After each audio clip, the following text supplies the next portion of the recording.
hello friends मैं आज देखुवाम আপোনাৰ আধাৰ কাৰ্ডটো এক্টিভ হৈ আছে না নাই বা কিবা আপডেট বিচাৰিছে নেকি বা কিবা সাসপেন্ড হৈ আছে নেকি সেই বিষয়ে আপুনি কোড কেনেকৈ চাব পাৰিব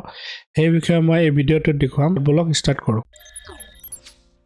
আপুনি তাৰ কাৰণে আহিব লাগিব এইটো ৱেবছাইটত myadhar.uidai.gov.in এইটো ৱেবছাইটত আপুনি আহিব লাগিব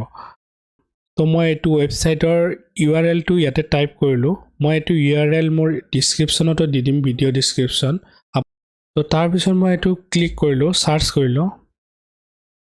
সাৰ্চ কৰাৰ পিছত চাওক এইটো এটা ৱেবছাইট এটা খোল খাই গৈছে ইয়াতে চাওক ওয়েলকাম টু মাই আধাৰ বুলি লিখা আছে ইয়াতে লগইন আছে তো মই তলৰ পিনে আহিম স্ক্ৰল কৰি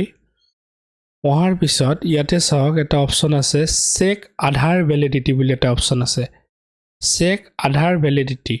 এইটো অপচনত আপুনি ক্লিক কৰিব ক্লিক কৰাৰ পিছত চাওক ইয়াতে এটা ড্যাশবোৰ্ড ওপেন হৈ গৈছে হোৱাৰ পিছত ইয়াতে লিখিব দিছে এন্টাৰ আধাৰ নাম্বাৰ চাওক ইয়াতে লিখিব দিছে এন্টাৰ আধাৰ নাম্বাৰ তো মই ইয়াতে যিকোনো এটা আধাৰ নাম্বাৰ ইয়াতে টাইপিং কৰিম তো চাওক মই এটা আধাৰ নাম্বাৰ ইয়াতে টাইপ কৰি দিছো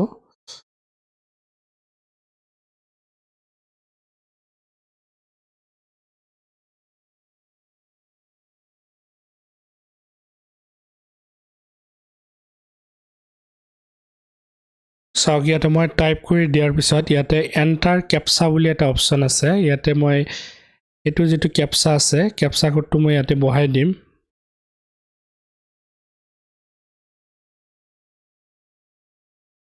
চাওক এই ক্যাপচা কোডটো বহাই দিয়াৰ পিছত মই ইয়াতে প্ৰসিড বটনত ক্লিক কৰিম ক্লিক কৰাৰ পিছত চাওক ইয়াতে এক্সিষ্ট বুলি দেখাইছে তো তাৰ মানে এটো আধাৰ কাৰ্ড আপোনাৰ ওকে আছে কোনো প্ৰবলেম নাই ইয়াতে যদি কিবা আপডেট বিচাৰিলে হয় তলত ইয়াতে লিখা থাকিল হয়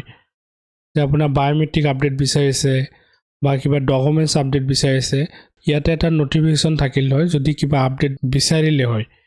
বা আপোনাৰ আধাৰ কাৰ্ডটো যদি সাসপেন্ড হৈ গল হয় তেতিয়াও আপোনাৰ ইয়াতে লিখা উঠিল হয় আধাৰ কাৰ্ড এটো কাৰণে সাসপেন্ড হৈছে বা আপুনি আপডেট দিব লাগিব হেতু বিষয়ে ইয়াতে লিখা থাকিল হয় এটা চাওক এটো আধাৰ নম্বৰত